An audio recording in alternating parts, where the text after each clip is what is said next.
So this episode definitely left me shook with the after the credits moment, because this episode seemingly confirms that the imposter is Shin, who was our boy Swordmaster back in the day. But at the end of the episode, who do we see unmasked but Dark Misa, who was not only stabbed in the heart, but then seemingly turned into a completely different looking character. But that seems to be all for show, because the true main mastermind, you would assume, is indeed Shin. Not only did Lei end up confirming it, the fighting style he said was identical, Anos himself came to the conclusion. And after some form of teleportation, whether Anos himself actually teleported to that location, or if maybe it's more of like an image, like almost like a projection of some sort, he then calls out Misa.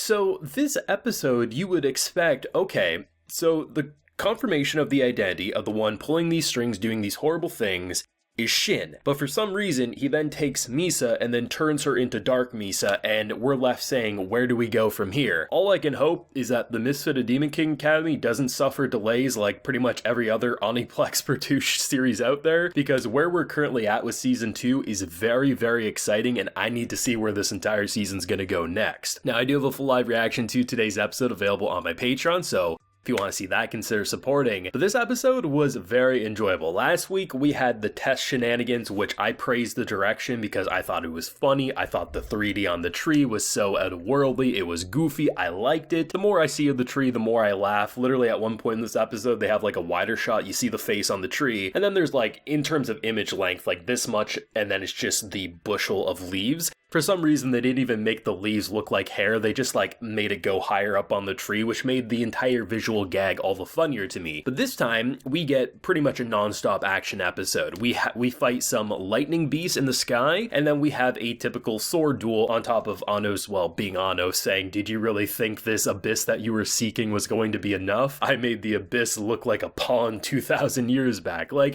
the dude has such Chad energy, and I really think his new VA has really found his groove, man, because honestly, it's not even just simply like I'm more used to the new VA, it does feel like the last couple of episodes have been a lot more natural. It felt like probably the first couple of episodes of casting, you know, you're still getting in the groove, finding your own fit and your own tone for this. But there's something about episodes 3 and 4 with just how he can insult people to their face, or just give that level of confidence that Anos really just feels as good as ever, and honestly, he's a little more intimidating than I remember. Maybe it's just a mixture of not seeing him for a couple years in anime, and also just the new VA doing a really good job, but either way, I mean, the end of the episode with that explosion of like, here, I have infinite mana, or I should at the very least have 2 times the amount as you, and then he's like, oh wait, you have infinite? How'd you do that? And Anos, just being the Chad he is like, did you really think that this abyss is, you know, was gonna stop me? When you were still trying to find the abyss, I made that look like a pond I crossed 2,000 years back. Like, I don't know how he comes up with some of the slander on the fly, but it really does add to the character of Anos, because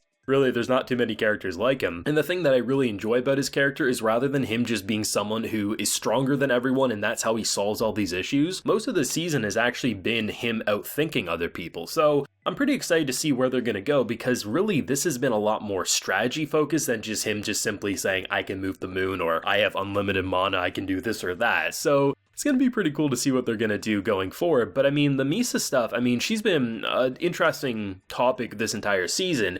My biggest concern is, why did he stab her and then take her and then make her into Dark Misa? Like, that's a whole can of worms that I'm not exactly sure where they're going with. But I think the concept of Shin taking up this form, given that they seemingly had a good relationship back in the day, I'm not really sure where they're going to go. I'm not sure if they ever alluded to Shin being the identity in Season 1, since it has been a little bit since I watched it. But either way, I found it to be a nice surprise.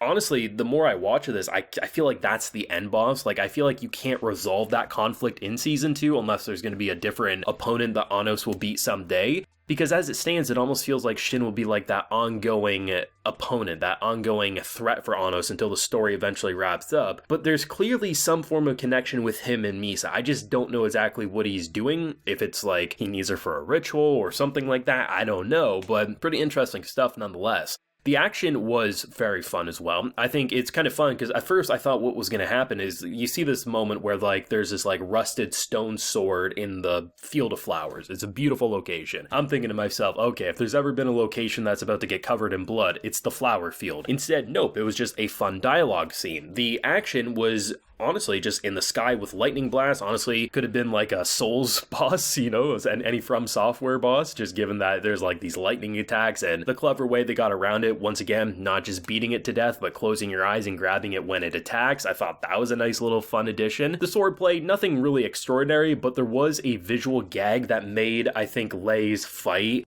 just so memorable. The general animation, hey, you gotta crack his mask, you get to see his identity. Of course, the bastard cheats and then ends up just stabbing him, but still, he did end up getting that W in a way that I wasn't quite expecting. But the fact that there's a legit love attack, so our girl, she powers up before getting took and doing all the crazy things we see after the credits. But you see the sword. The sword literally has a giant heart around the handle, and at one point it literally explodes as if Cupid's arrow hit someone and Valentine's Day came early. It was the most overblown, ridiculous scene I think I've seen as an action scene in this show. But it was so perfect because their little love story, I'm not going to say it's the greatest part of the show, but I appreciate that for them, it seems relevant, and the way they can incorporate it even into an action scene, I thought that was pretty tight, I'm not gonna lie. But I just think it's gonna be so interesting to see where they're gonna take it, because obviously she can't stay there forever, right? There's gonna be a way, like maybe a rescue mission or something like that, then we'll uncover the truth of why he wanted her. That's probably the general progression.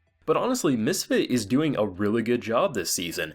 Last week, was it the most interesting content? No, but they kept it fast-paced enough so we weren't just sitting around taking tests all day. It felt like it was a pretty humorous episode, and I think the goofy tree CG made it even more enjoyable than if it would have been a more well-animated tree. And honestly, the uncanny valley of that tree is something that's so interesting that I can't help but love it. But this episode, it just is like, hey, we're gonna keep things interesting. Anos is going to remain to be clever. He's turned every one of his students here into, well, looking like him. So in case the tree wanted to try to, well, cheat because he wanted to fail him on purpose, well, now you're gonna have to fail everyone if you want to be like that. I like the fact that there's some intelligence, there's a little strategy, there's that skepticism. It just, in general, it makes Misfit a Demon King Academy feel like Misfit a Demon King Academy. It's a pretty consistent looking show, all things considered. The action animation is generally just as good as I remember season 1, and sometimes there's moments that make me say that was really impressive. But the thing that will always make this show as great as it is our boy, is Anos. He just does things, he says things in a way that has such this